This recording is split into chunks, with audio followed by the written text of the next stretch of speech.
Tuttle. Thank you, Your Honor.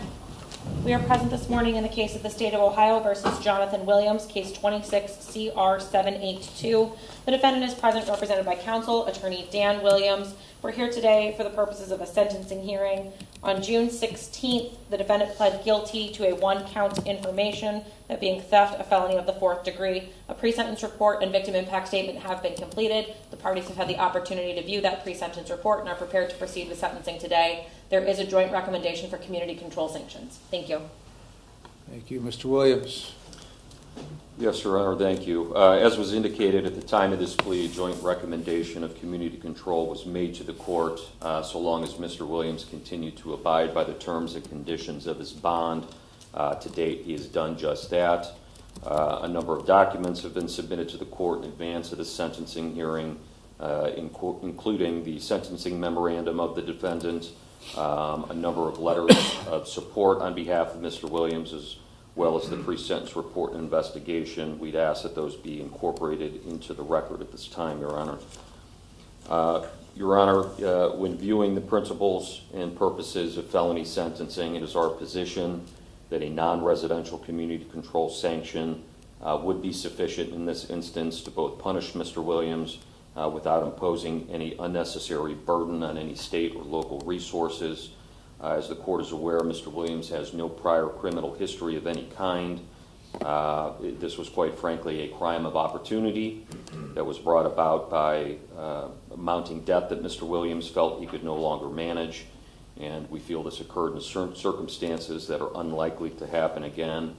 I don't think there's any question that he's genuinely remorseful for his conduct, as evidenced by his admission to his employer and also to the police. He understands completely that he violated the position of trust that he was put in, and the detriment that this has caused Mr. Gidley's business. He's asking the court not to view him or his character in the narrow lens of this particular conduct, but to reflect on a lifetime of good deeds and service to others.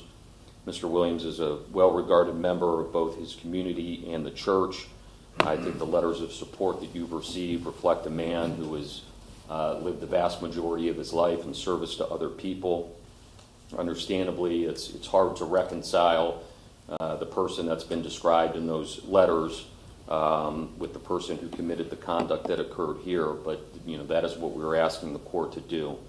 Those that trust and know Mr. Williams best believe he's fully capable of redemption, and that's what we are asking this court today, is to put him in the best position, put him on the best path forward to achieve that redemption, which most importantly is going to include making Mr. Gidley whole again.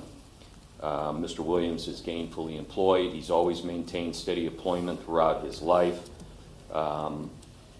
The only position he's going to be in order to make restitution in this case is if he continued to work. We feel that a non-residential community control sanction, which would include an extensive period of house arrest or other non-residential sanctions, would put him in the best position in order to make the victim whole in this case, Your Honor. So we'd ask to take all these things into consideration. Mr. Williams would like to address the court, and we have two others that are here with him today, his wife Kylie Williams and Pastor Ken Wright, who would also like to address the court, Your Honor. Well, what order do you want to go in? We'll have Mr. Williams proceed first. Mr. Williams, what do you want to tell me before I impose sentence? Thank you, Your Honor, for allowing me to speak. First, I want to say to Brian and the entire LBL family that I'm truly sorry for my poor choices and everything that you've had to go through over the last few years due to my selfishness. I humbly and genuinely ask you for your forgiveness. I was wrong, and I'm sorry. Your Honor, with a contrite heart, I am deeply sorry for my actions. I know that what I've done is wrong and unacceptable. There's no excuse for my actions, but I know the question remains, why did I do it?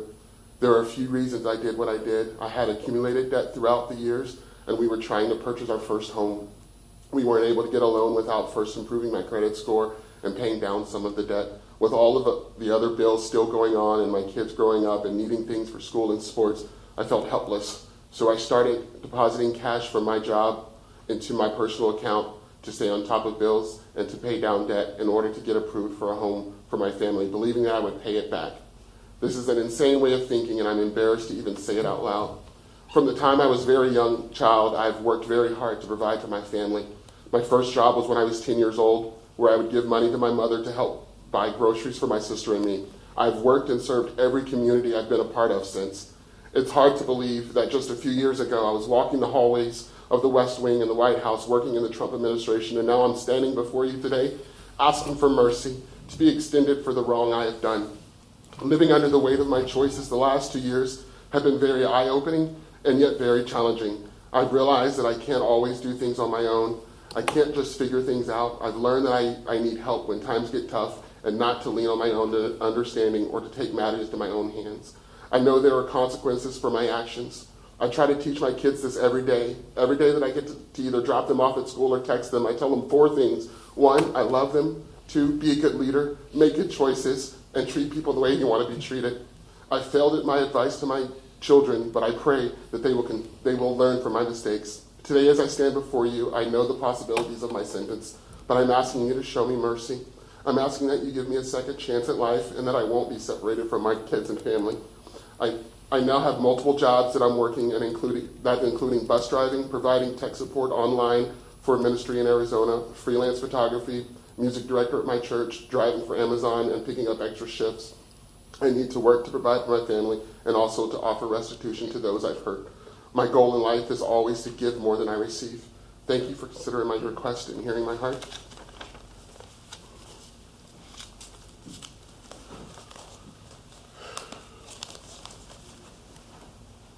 Good morning, Your Honor. First off, I too would like to say how sorry I am to you, Brian, and to your family and to the company for how our family has hurt you. And I also ask your forgiveness. Your Honor, I would like to tell you a bit about my husband. We've been happily married for 22 years in September. We have 4 beautiful children together who we left at home to protect their emotions. Jonathan didn't have a dad growing up. But he did have a grandfather who imparted a good amount to him, but for the most part, he didn't have an example of how to be a dad. But that didn't stop him from becoming the most amazing dad to our children. He literally would lay his life down and does anything he can to give them the life and upbringing that he did not have. Jonathan is an extremely hard worker. He is continually working hard to provide for his family, not only for our needs, but for our wants. What Jonathan did, taking money here and there, was only in the thought of his family. While it is definitely not an excuse, it was his motivation, and yet it was still wrong. Your Honor, the last couple of years I have watched Jonathan dread this day and psychologically has been in bondage ever since. I have watched him become depressed, his body tense with stress, crippled in fear and dread. This is not how Jonathan usually is. He's the life of the party, smiling, being silly, and then the last couple of years those traits have been few and far between. I still remember very clearly the day he told me what he had done. He started off with, "I have to tell you something really serious, and if you want to leave our marriage, I will understand." Of course, I have stood by him together, and we have journeyed this struggle of what's to come. We have chosen each other through sickness and in health. Even though all of this, I am still honored to be married to Jonathan because the situation isn't who he is. He's a godly man, a faithful husband, and a wonderful father and friend to so many. He leads our church in worship every week and is dearly loved by our church. Many of the members of our family and our church have been supportive in praying for Jonathan as he navigates today. Your Honor, thank you for hearing me.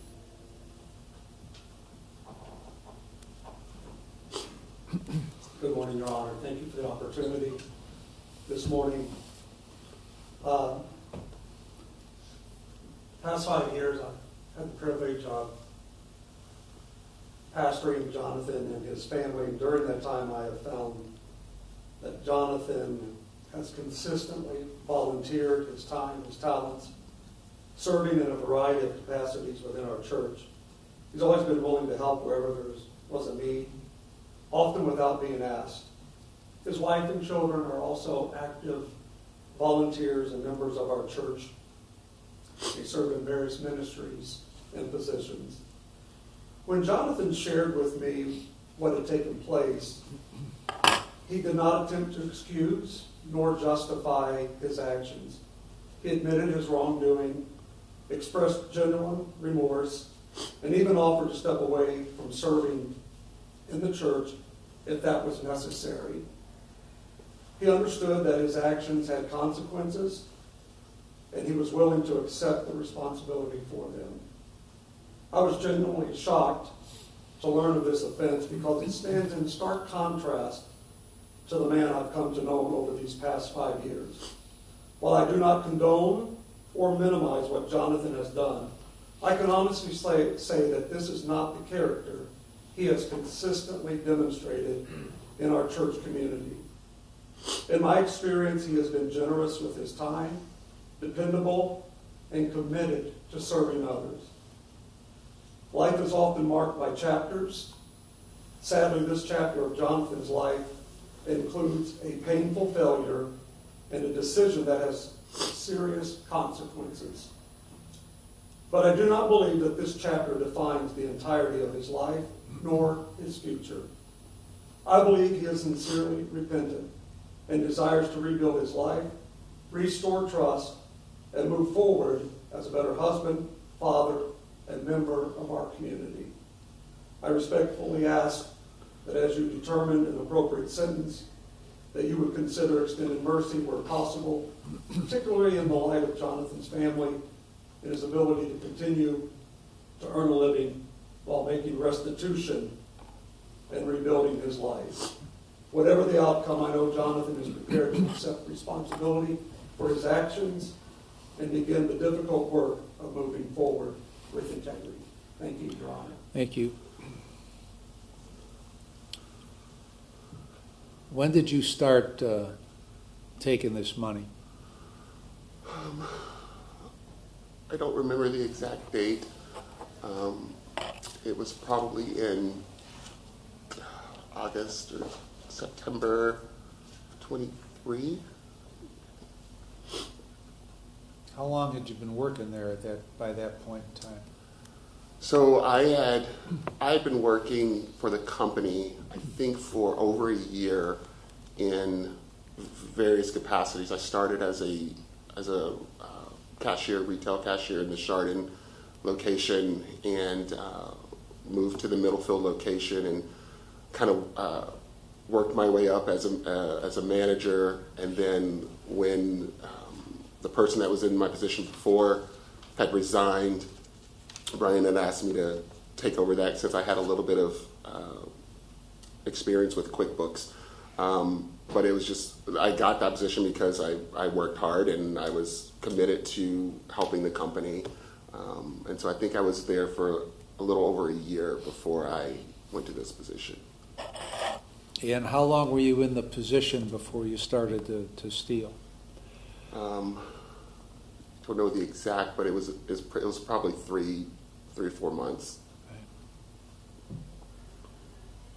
And what prompted you to make that decision? I don't know, Your Honor. It was trying to buy a house and not having the resources, and that's really the only thing that we've wanted to do is purchase a home, and having that there with no oversight. I don't know why I thought that I could take it and then put it back, but that was my thinking. Okay, so take me through the mechanics of how you manipulated the records such that it went undetected for a substantial period of time. So the way that the system works is when there's a sale on the store end, the way that it got set up was there was a middle software, you know how to explain, software that connects the two together, and you decide what transactions come through to the QuickBooks. And so when I had started to take that money, I knew that if I didn't select certain transactions, then they wouldn't come through to the QuickBooks side of it. So, was that always cash? Yes, sir. Okay. And what was the rough percentage between cash and non-cash that came in? I don't know that number. There was way more checks and credit cards daily than we had cash. Okay. So how often were you taking the cash?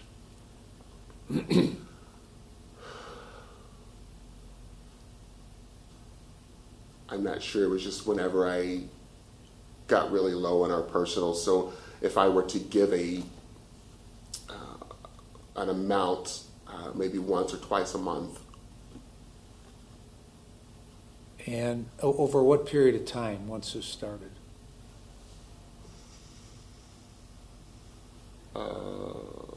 Maybe 8 months, 6 months, 6, 8 months. Okay. How much did you take? So the report says 53,000. Was it 53? 50, the report says 58,000. $257.21. Yes, sir. I can't argue with that number because we didn't do our own audit, but it seems like a lot, especially with our lifestyle of living. But I'm not going to argue that number. Well, I'm not asking you to argue. I'm asking you. You're the one that was there. Yes, sir. You're the one that knows what you took, when you took it, how Yes, much you took, how often you took. Yes, sir. So you tell me what you think the accurate amount is that you took. When I originally confessed it to Brian, I did not think that it was more than $10,000 to $12,000 Okay. because of that time frame and what we used in our personal. So that's what I originally thought, and then when that number came back, I was just floored that it was that amount of money in that amount of time. And what was your plan to pay it back? You said that you took it with the intent of paying it back. How were you going to do? How were you going to manipulate QuickBooks? What was your plan to manipulate QuickBooks to put that money back? I don't think I had a plan. Why not? I don't know, sir. Okay.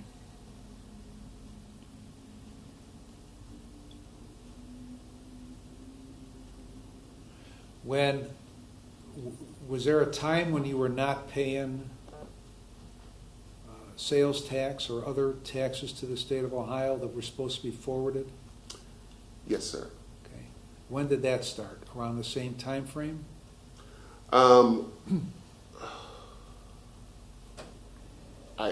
I don't remember. I know that I had an issue with it before all of this started because of my lack of understanding of how to do the work. And so it was an ongoing thing with the sales tax. What notification did you get from the Department of Taxation that the business was delinquent in their tax return? I received a letter. Okay. The letter came to you, Yes, sir. and when you got the letter, what action did you take? I began to try to figure out again how to calculate those taxes for the company Okay. because I'm the only one that's doing that. All right. Did you talk to Mr. Gidley about that? Not directly. We did have a couple conversations about taxes, but when it got delinquent, I did not talk to him about it. I tried to figure it out myself. Okay. Why didn't you talk to him about it? I was just afraid. Afraid of what? Afraid of being discovered? No, no, sir. I was afraid of losing my job or for not being able to do my job in that sense. All right. Well,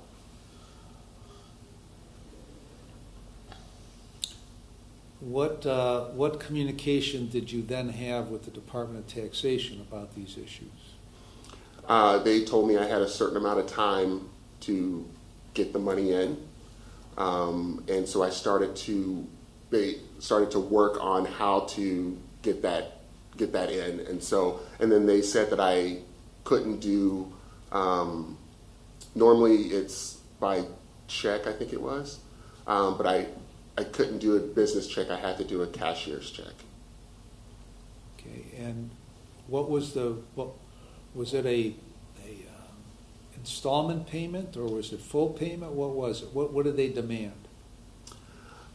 I can't remember. I think that by a certain time, because it's been a couple years ago, by a certain time I had to have a certain amount paid to keep the sales tax, not certificate, the sales tax license active. Okay, and what efforts did you take to make those payments to the Department of Taxation? I started to make sure that we could have money in the bank account to do the cashier's check, and so I got a cashier's check and I mailed it to them. So that's what I did with that. Okay, at some point it stopped, right? Those payments stopped. Only after I was finished with the job. Or, I mean, I don't know what happened after I finished with the job. Okay. Because the red tag got slapped on the door, said you're closed because you don't pay your taxes.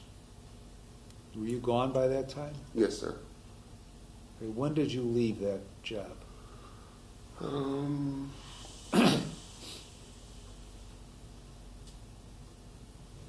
Was it May of 24, I think?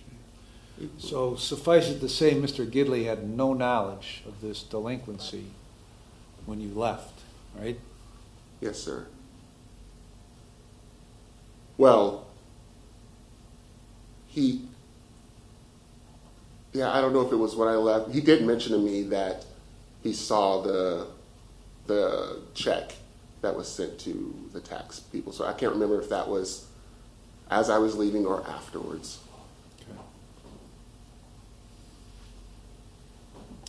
Okay. And the consequences of that aspect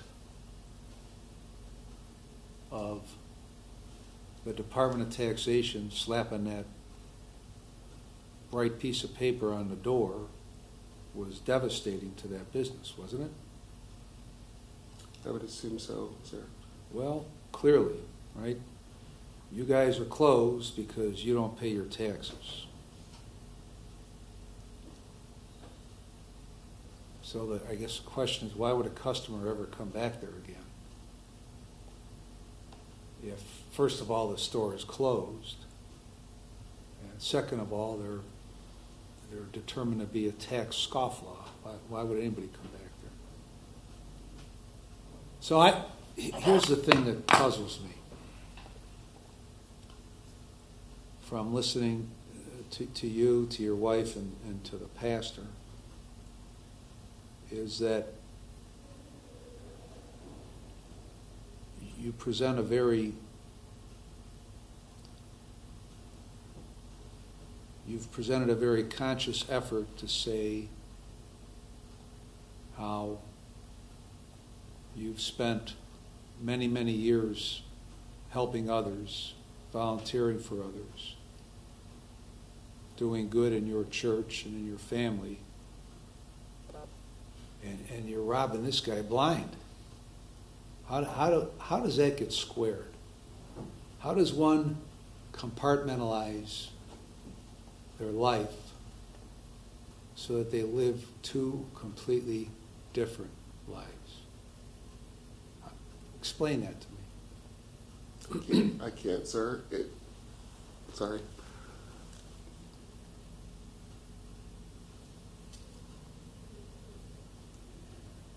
I don't know how to explain it. Well, you had a lot of time to think about this, Yes. so you should have an explanation. I mean, there are alternate explanations. Okay? One of them could be maybe you've been conning the pastor all this time. Maybe you've been conning your church all this time. That's one reasonable explanation.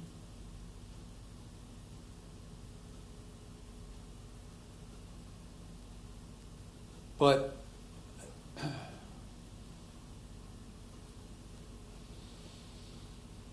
see, the problem is your request to me is to have to have mercy or lenience toward you for your actions. When you showed no mercy or lenience toward Mr. Gidley's company. See, taking responsibility is a nice phrase that's often used in this place. And most people really, they like to say it, and very few often mean it.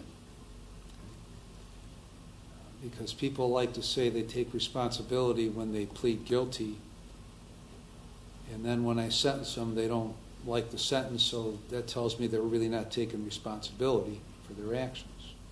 Okay? So, do you have any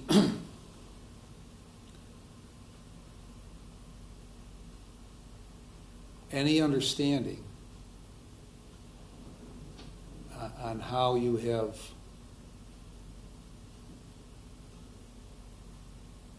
wrecked a company that started from nothing 50 years ago? Do you have any, can you even grasp what you did?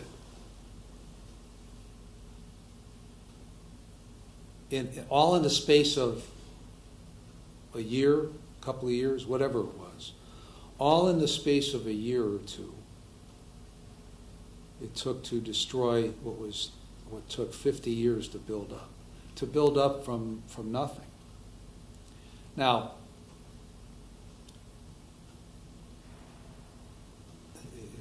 the effects are obvious. They should be obvious to everybody. Okay? But I've gotten a little bit more of a flavor of it with some details that I was provided through the victim impact statement. Okay?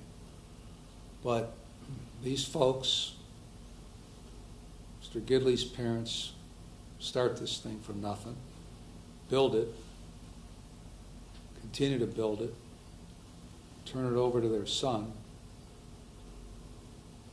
Throughout that process, they employ some people, and then more people, and then more people, 3 locations, and boom, gone. And it's gone because of your selfishness. Okay? And it doesn't matter, certainly doesn't matter to me, your explanation for the selfishness. Because it's presented in the light of, I was trying to provide for my family. We came into this job over our heads, and it just got worse. It's an explanation. It's inconsequential as far as I'm concerned. Okay. Because you have brought misery upon these folks. So one of the biggest questions is how are you going to pay that back? How is that going to happen? Yeah.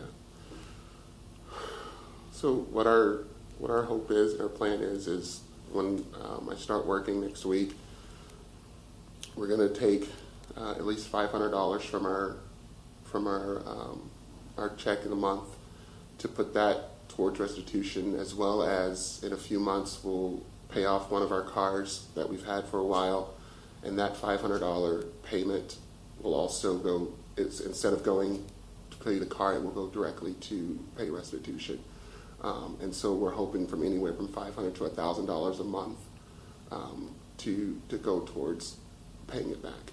And I'll do as much work as I can to do extra work, weddings, political events, driving for Amazon Flex, everything. I'll work hard to financially pay it. I know that I can't restore what I've broken.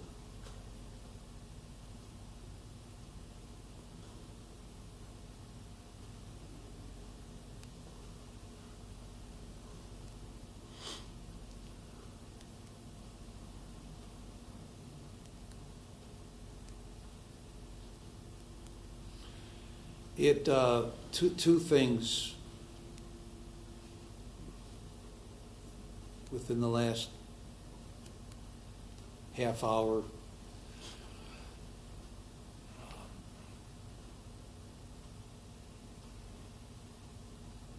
Lead me to question whether you really take responsibility for it. First, you're talking about you know the process by which that you implemented to steal their money. You know what the process was. Apparently you were pretty good at it because it went undetected for a while. Okay. And so you know how much you took. You know the ballpark of what you took. And it wasn't 5,000 or 10,000. Okay. So you seem to want to minimize the depth of your attack.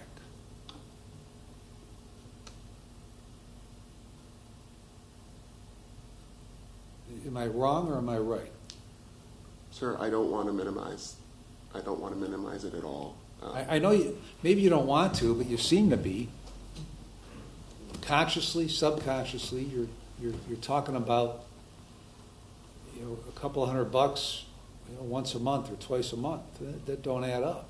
Right. Don't add up. Not even close to adding up. Right. And Mr. Gidley didn't come up with $58,271.21. A forensic audit by BCI came up with that number through the books, through the objective look at the books. So you seem to want to minimize this as to the amount.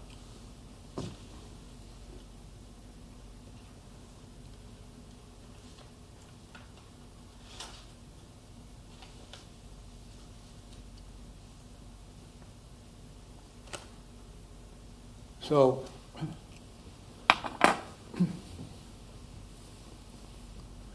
on the one hand, as Mr. Williams, your attorney, indicated, and the pastor indicated, and your wife indicated, and you indicated, you don't want this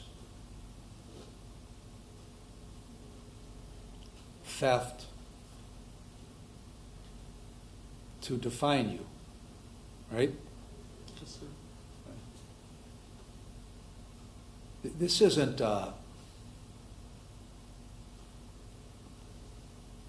isn't walking in a business on the spur of a moment and robbing a place. This is a thought out, concerted effort, as Mr. Williams indicated. A theft, an opportunity that was presented to you,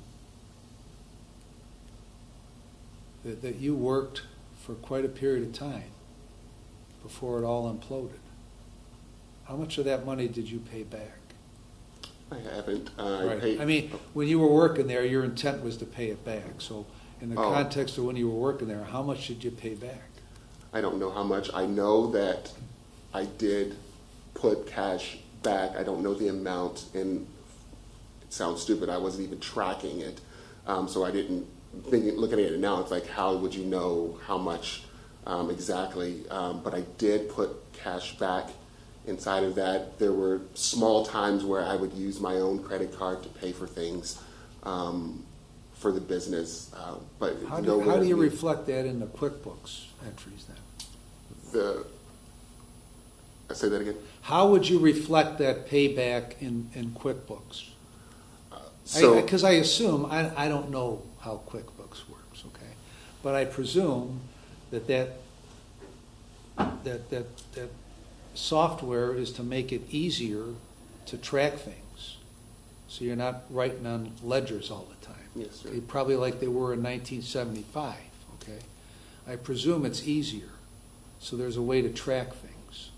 So what did you do with the system to record these paybacks or credit card payments?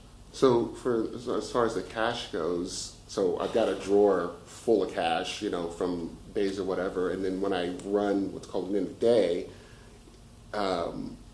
whatever cash I'm depositing into the bank, I take those transactions in that middle software, and that adds up to what goes into QuickBooks. So nothing comes into QuickBooks unless you tell it to from the center software. So does that make sense? No, but it doesn't matter if it makes sense, because Okay. whatever's purchased, It doesn't automatically go people into are QuickBooks. paying for. Yes, Okay, sir. So whatever is purchased for $25, there should be a corresponding payment of $25, right? Yes, sir. There's an indication of what was purchased, right? Yes, sir. Okay. So if you throw back another $50 because you're feeling bad that day in cash, what was a corresponding purchase? So the thing is, when someone says $25 cash at the store, it doesn't go into QuickBooks unless that center software, it goes into that center software and it says $25. If I click that $25, then that goes into QuickBooks. Now that's recorded. So if I've got $100 that I'm going to deposit, then in that center software, I can click $100 cash, and it comes into QuickBooks, and it matches that $100 deposit. Okay. How much do you figure you paid back? I don't know, sir. Ballpark for me how much you figure. Well, first of all, how often did you pay back? Not very often. Okay. A half a dozen times? A dozen times? 2 dozen times? What? Maybe 6 times. Okay. Yeah. And when you paid back, how much generally were you paying back? It was a small amount, maybe $100, $200 at a time. Okay. Okay. See, I don't know that I believe you when you say that. It's true, sir. I promise you. Look, listen. I don't know. I'm just telling you that I don't believe that. Okay. Okay.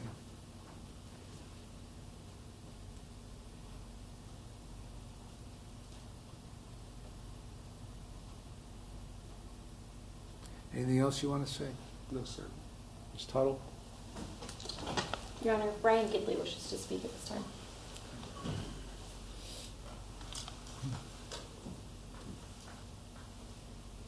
Good morning, Judge O'Donnell. Thank you for the time. Appreciate your time reading through this case. Obviously, reading through the impact statements.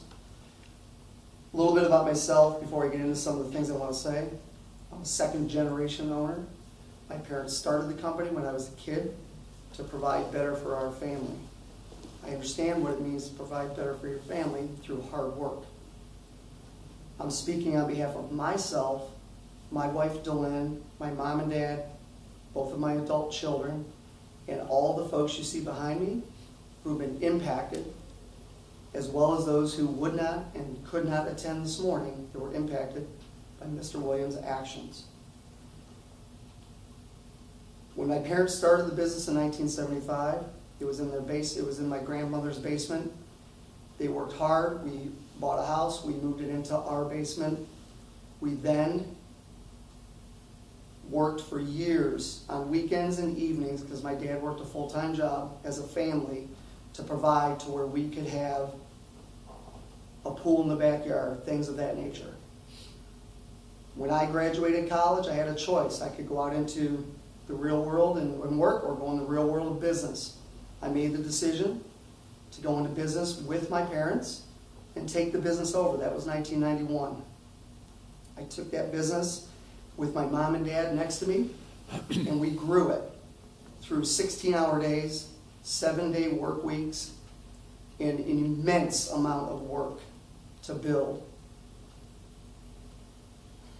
In that time, they taught me to work hard, treat people right, and always earn your keep. They taught me that respect is earned and never given. A little bit about myself in addition to what I've said. You had mentioned the 3 locations. When I took over in 1991, we were still in the house. We moved out. We bought other small businesses. We then we bought Shetler's in Middlefield in 1999. And we grew that through hard work and our team. When I say we, I mean our team. The people that we employ are not employees, they're associates. They're teammates and their family. And they know that by the way we act and how we treat them. Through the time, my entire adult life has been dedicated to building a legacy that my dad and mom started. I wanted to leave it to my kids and have the opportunity for them if they wanted it. But I also understand if they don't, it's still their choice. That choice has been decimated by Mr. Williams. I value and respect deeply my associates. They're like family to me. I'm up sleepless nights worrying about payroll. I'm in early. I work late. I come in on the weekends. I do whatever it takes to make sure they have a paycheck and they have an opportunity and they have security. That security was ripped away from them when this happened. The companies, respectively, have been in business 50 years in Painesville, 94 years in Middlefield. That company, that location has been absolutely decimated as well. When you can't buy inventory and you have people who come in and your store shelves are empty and you have pink State of Ohio Department of Taxation things on your window, word travels fast in the Amish community, and they don't forget. Competition has moved in. We no longer are the only company there. There's 3 of us now. We've survived as a company through the other owners who started that, the Great Depression, recessions, fierce competition, the COVID-19 pandemic, which decimated our sales in our Painesville location, but we nearly have not survived what Mr. Williams did to us in ruining our reputation. His actions shattered our cash flow. It jeopardized 16 associates' livelihoods, ruined our reputation that we worked 50 plus years as a family to establish. In order to keep the doors open, myself, my wife, and my parents cashed in money. We influxed as much money as we could because I had a decision to make. I had to look all these people in the eye, I had to look my parents in the eye and say, we were stolen from. We don't have enough money to make payroll. Why, Brian? Weren't you watching? Yes, I was watching. But when you implement a system that you're the one that implements it in the middle and you manage it, it makes it a lot easier and a lot harder to catch. Our accountants didn't catch it. I caught it. I caught it in February of 2023. After having a great year in February of 2024, having a great year in 2023, I gave back to our associates. I gave them a Christmas party. I gave bonuses. I cashed in points on credit cards to give them gifts. We closed for the day. I gave back everything. Mr. Williams took part in that, all the while knowing he had already stolen tens of thousands of dollars at that point. He knew it, and the deposits showed it. I don't buy that he gave the money back. I'd love to see the receipts on that. Mr. Williams alluded he had been with the company just over a year. He was there a year and 7 months when he was promoted into this position. He did work in our facility. He started part-time, worked a full-time. I continually do this with my team. I give our associates opportunities. I also trust. If I have to watch over everything you do, I'm never going to get the opportunity to build the business, to give more security to my team. So I trust him. I trust my team. They're standing behind me. Former and current associates are here today because of the impact of Mr. Williams. He was promoted to the store manager. Little did I know in doing this, he learned the ins and outs of our business. He was able to figure out what we were teaching him. Little did I know was going to be used against me and against all of us. Our bookkeeper at the time had a great opportunity. She called me and said, I don't want to leave, but this is a great opportunity closer to home. The position became available. Mr. Williams had experience. I offered it to him. He accepted it. He started in that position in training the last 2 weeks of May of 2023. He took it over full time around June 2nd of 2024. Money started missing in July of 2020. July of 2023. It was May of 2023 he was offered the position. The money started missing in July of 2023, small amounts. It went undetected. It was very good how he did it until I caught on, and then once I caught on, I figured it out very fast. He took what was taught to him. Our former bookkeeper gave him notes, gave him everything. When he says he wasn't trained, it's not accurate. She probably gave you a statement. She trained him the entire time and said, here's my number, call me if you need anything. She followed up because she cared about me. She cared about our team. She followed up with Mr. Williams to say, do you need anything? No, I'm good. Do you have any questions? No. When he did, he may reach out 1 or 2 times. It came to January of 2024, and she went in the books to help him reconcile some stuff, and she noticed that the taxes had discrepancies. And she said, does Brian know about this? And Jonathan assured her I did. That is not accurate. That is not accurate. I personally, this is the person that I am, I personally loaned Mr. Williams money when he first came aboard. He came to me and said, I don't have enough cash during the holiday time. I have something, I have a bill I have to pay, whatever it was. I took money out of my pocket and I loaned it to him. And I told him it was a loan. He came back to me and said, I'd like to pay that loan back. And I said, it's forgiven. I appreciate what you do. That's who I am. I gave him the flex time he needed. He was a photographer. He asked if he could do the photography on the side. I said, absolutely. As long as your job is done, I am flexible.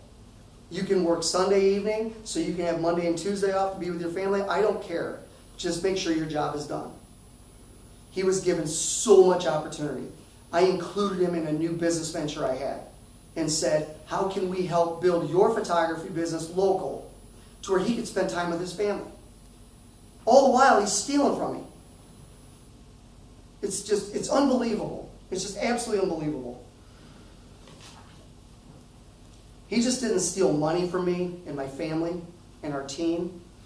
He stole from our vendors, 50-year relationships down the tubes, credit pulled. You're on COD. When I have three suppliers, 2 of them say, we're not selling to you. One says, I'll sell to you, and then raise their price 30% to me because it was a risk. How do I argue that? I understand it. I wasn't able to pay my bill. I had to pay the price. I didn't take salary for months on end after putting all my money back into the company. Meanwhile, Mr. Williams gets to live his life, do what he wants, post on social media how God is great and all this stuff. I am a man of God, I do believe, but you can't hide behind that shield, Your Honor. While Mr. Williams was doing all this, I worked 16-hour days, 12-hour days, 6 and 7 days a week. My wife, who lost her job in February of 2023, came to work, February 2024, came to work for the company to help us dig out. Instead of her looking for a job, she's working to help save. Well, really, it was like, why are we saving this? It was absolutely decimated. Your Honor, I'll tell you why I saved it. It's those folks right there. When I have to look them in the eye and say, on my watch, he stole from me, I am not giving up on you. And I didn't, and I haven't. Yes, we had to close our one location. Yes, I had to sell the other businesses. And the Middlefield location is suffering immensely. The day came in June of 2024 when one of my teammates came into my office and said, Brian, there's 2 guys with guns in the lobby. I said, excuse me? Gives me the business card, Department of Taxation. They say they're here to close us down. She brings them in the conference room, and I sat there for 4 hours with them, explaining, this is news to me. I did not know. I knew there were cashier checks because that's how we let Mr. Williams go. He actually resigned, but we had locked him out of everything on a Saturday in early May 4th to be exact. We locked him out because we finally had enough proof. Working with the City of Painesville Detective Bureau, our insurance company, our attorney, they all said, when I found this in February of 2024, they said, Brian, we need more evidence. So I had to sit there and watch him steal the money, watch the money come in at the store, because I have checks and balances. I have black and white proof that this amount of cash came in and it never made it to the bank. Tens of thousands of dollars a month, gone. The BCI unit, I gave them all the evidence. They came up with the number. I didn't. You had said that. They took a long time to go through it. It's accurate. As far as just the cash, he manipulated my books. He manipulated QuickBooks. He put charges in there, and that's how he got caught. Because I know my books. I've been doing this 40 years. And when I see an even number put in for repairs and maintenance of $2,400, I know that's not accurate. Nobody has a bill for that amount of money. It's $2,412.16. So that was the red flag that I finally was able to unravel it. When they closed my doors, they told me I had to pay that day over $20,000 in back taxes and penalties. And they were not leaving. They had the notice on the door. I still have a picture of it. They said they had agents on their way to our other locations to close them down. The effects were absolutely devastating. And I had to deal with it. I was left with the mess. He wasn't. He quit. He ran.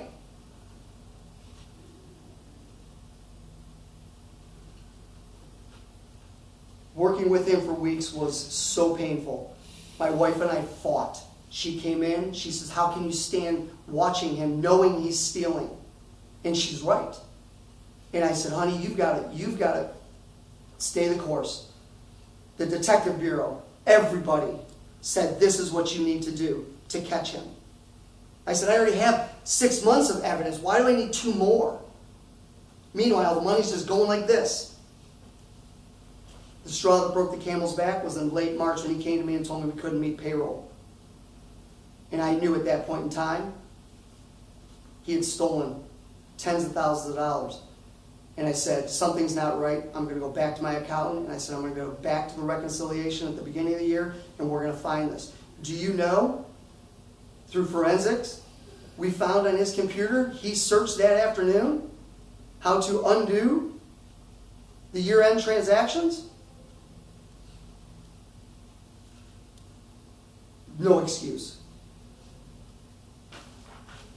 I have so much more I can say, Judge, Your Honor, but I'm just going to try and stay focused. While we endured this trauma for the last 2.5 years, during the time he was stealing, he was buying a house. He admitted that. I knew where the money went. I told everybody that was close to me. I know exactly where the money went. Cars for his kids, vacation in December of that year. All the while, I'm wondering, where's my money going? We're a very tight margin business. We don't make a ton of money.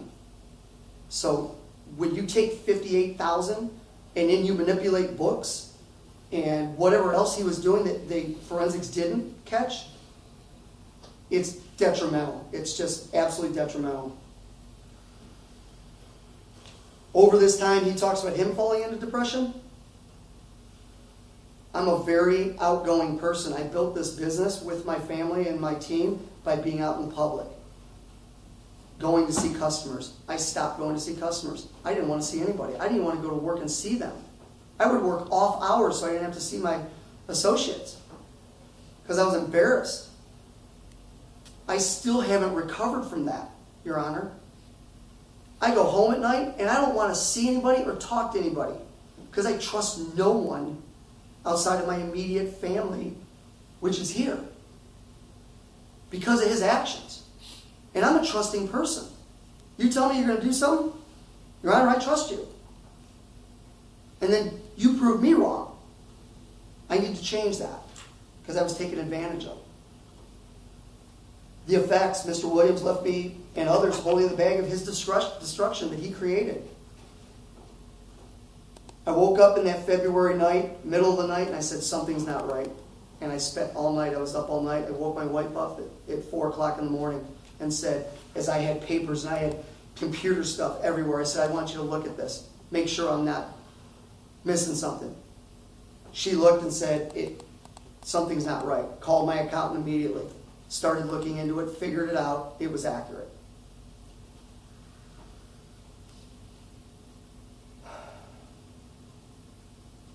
Going back to the biggest decision of my life, when you grow up in a company and you see it from the day it starts to what you built and then see it dismantled in 10 months and then hear that he's willing or able to try and pay for $500 or $1,000 a month, Your Honor, I probably won't be around to see that.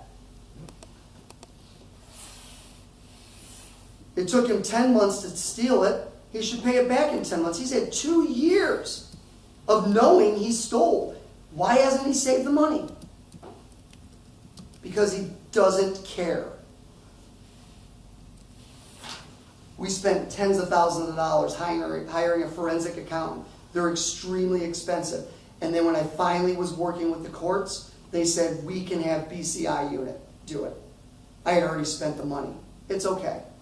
It's what I had to do to save the company. I understand that. The vendors, the relationships. We're 2.5 years down the road. I am just now off of the state of Ohio's record for being watched every month. I can't remember off the top of my head where they put me, but it was the high risk unit. I couldn't be late on a payment. Every dime and penny had to be accounted for. And if I missed 1 month, if it was 11 months in and I missed a month, it reset for another 12 months. Mr. Williams doesn't have to deal with that every day. The pressure on its own is enormous. To add insult to injury, during the time Mr. Williams was stealing from me and we found this, my mom was diagnosed with stage 4 ovarian cancer. So instead of me being able to be in the moment with her and my dad, I have to balance too. My stepdaughter's getting married a month later. My wife's happiest time ripped away from Mr. Williams' actions. And he wants mercy? Where's our mercy? The trust we placed in a business associate was shattered by Mr. Williams. His actions did not merely steal the money, he eroded nearly a century of work.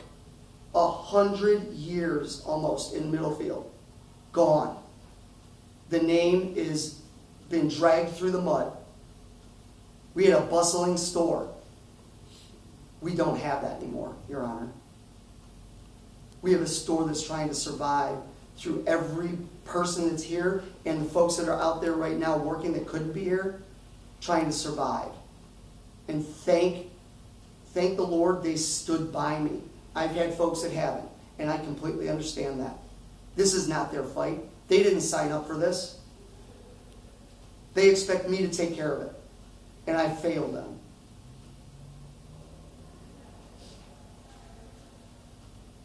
In working 40 plus years in building these businesses, if anyone in this room knows about a small business, it's very hard to save for a retirement. Your retirement is your business. It is selling your business. That is your retirement that you built. It's gone. 40 years of my life, 50 years of my parents' retirement gone because of his actions. This statement cannot express the breadth and depth of harm caused by Mr. Williams' actions. Our priority is accountability, ensuring that such breaches of trust are addressed with the maximum consequences under the law, and that measures are in place to support victims and prevent future harm, not only from Mr. Williams, but other folks in the community. It's amazing, Your Honor, when I started, finally the word got out that LBL and Shetler was embezzled. I had 5 people reach out to me and say we were embezzled from. But you never hear that because nobody wants to talk about it. 3 of them never pursued it because they were embarrassed. Well, I'm not embarrassed. I know I missed. I know I trusted. I'm not embarrassed by that. I will never be embarrassed by trusting. I will always look behind my back now, moving forward. We seek a resolution that recognizes the extensive impact on our business, our family, and our community. And I want that to uphold the integrity of the justice system. We want to help prevent this from happening to unsuspecting employers, and that victims can begin to heal and move forward, rebuilding their lives. Victims that are sitting behind me and also at work right now, and those who have left our business, who I know, Your Honor, you received victim impact statements. They felt it that necessary to speak how it impacted them. We also request explicit acknowledgement of the financial devastation caused by his wrongdoing and destruction. Mr. Williams took 10 months to unravel nearly a century of blood, sweat, and tears and create devastation, and we respectfully request that he repay it in the financial side within the time frame that he stole it. He's already had a 2-year head start, Your Honor. Thank you for your time. Thank you. Ms. Tuttle? Thank you, Your Honor. As I previously stated, there is a joint recommendation for a period of community control sanctions here based on the level of the offense and the fact that the defendant doesn't have any prior criminal history. It's difficult in situations like this where a defendant doesn't have anything prior in their past, but the offense that they committed is serious. It's severe, it's repeated, and it's continual, that we need to balance that lack of criminal history with the harm that he caused. The defendant was in a position of trust. As Mr. Gidley stated, he was trusted by this business, and he had access to funds. He caused serious emotional, mental, and economic harm to Mr. Gidley and everyone that worked for the company, everyone that trusted him. And because of that, and because of his calculated and intentional and repeated behavior over months, there's a punishment element here that certainly needs to be met. Because of that, the state is requesting that the defendant serve a period of local incarceration and that it be a substantial period because his actions were substantial. The restitution amount here is $58,257.21.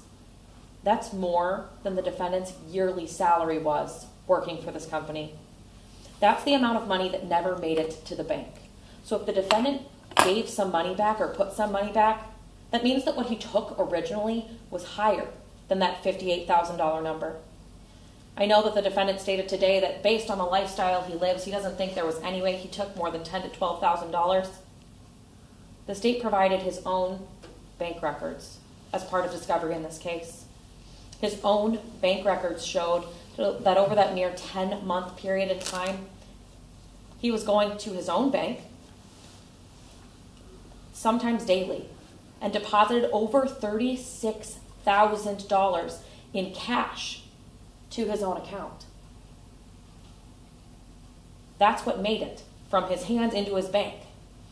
There's $20,000 more in cash that never made it to the business account, and the defendant used for his own personal gain. Based on all of this, the state believes that a jail term is necessary to protect the public and others from this offender and to punish him for the crime that he committed. Thank you. Thank you. I reviewed the pre-sentence report, the victim impact statement.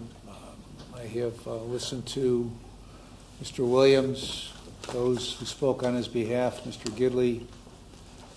I've listened to the attorneys, and I have considered all the provisions in 292911, 292912, and 292913.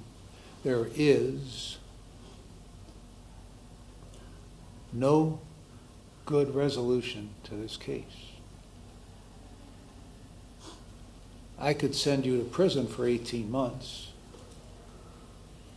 and you can have a judgment for $58,257.21 that would leave Mr. Gidley chasing that money the rest of his life.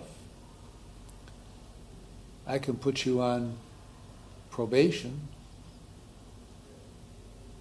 and with the idea that you're going to pay back the restitution. Okay? Now, regardless whether I take Route 1 or Route 2, that will never make Mr. Gidley or that business whole. Even if you wrote a check, cashier's check for that full amount today, that doesn't put them in the position they were in. Nothing ever will. Nothing ever will. Okay? And the problem here, Mr. Williams, is that you're a manipulator.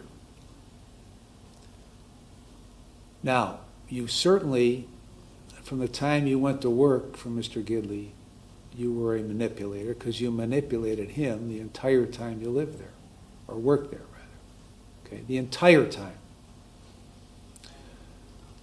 Little by little, you manipulated him, his family, in that business. And Amy, you shake your head no that you didn't. You did. Okay? Clearly you did. You found a way to get away with what you got away with to the tune of $58,000 for a substantial period of time. And then,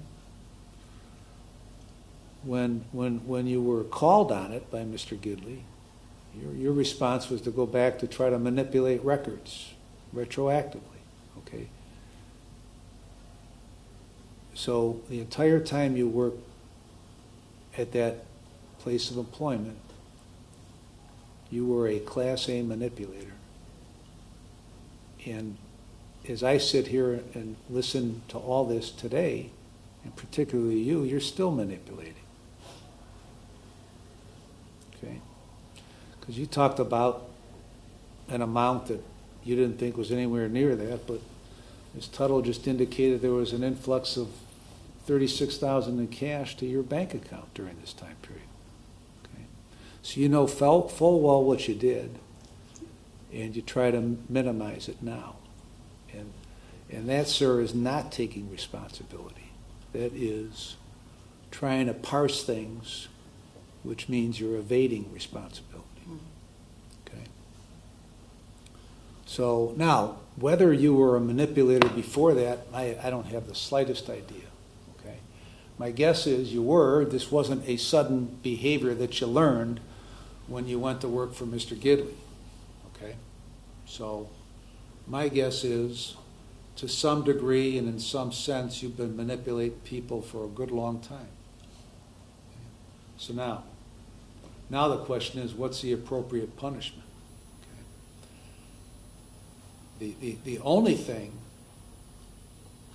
possible thing positive that you can do going forward for the benefit of Mr. Gidley and that business is to pay them back the money you stole.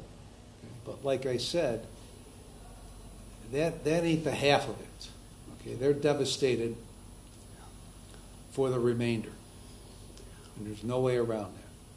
Okay, and boy, it didn't take long for you to destroy what had been built up. And I don't know that you grasped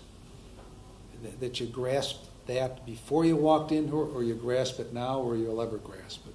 Okay? Because you and your wife and the pastor are focused on your redemption. I think Mr. Williams or somebody early on said that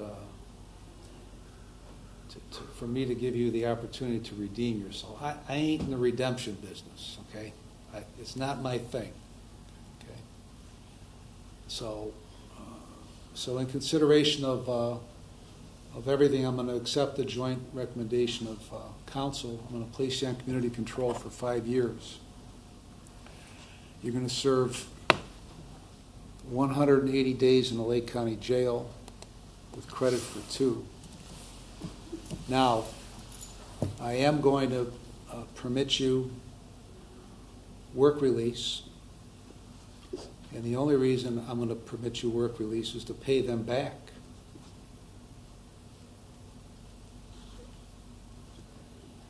Because they have to get paid back. That's the only justice they can get from this case, is to get paid back. You're to have no drugs or alcohol, and you'll be screened regularly. You're to pay restitution in the amount of $58,257.21 to the victim. And you're the one that suggested that you're going to pay it back of at least $500 a month currently, possibly up to $1,000.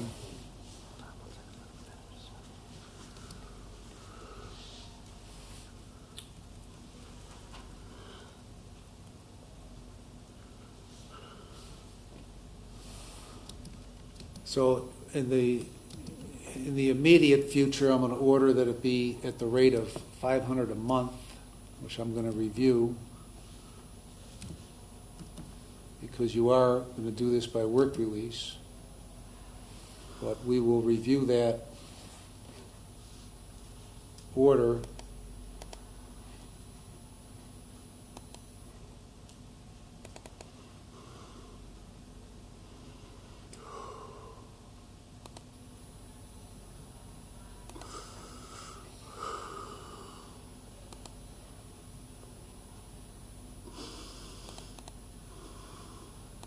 We'll review the amount of that order.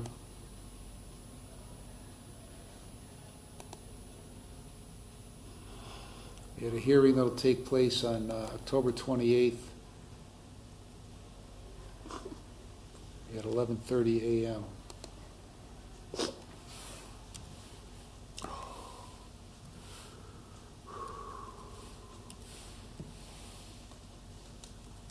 And we will review it periodically to ensure that progress is being made. There's no realistic possibility, absent some unusual happening, that you're going to pay back $58,257.21 within 10 months.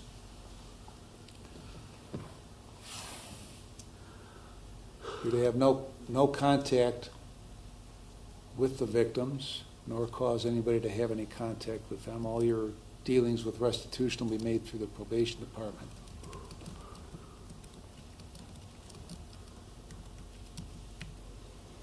You are to maintain throughout this period of community control full employment.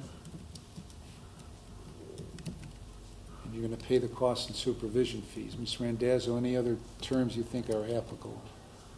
Would Your Honor like the mental health evaluation? Yes. Nothing further. You are going to get the mental health evaluation and follow all recommendations.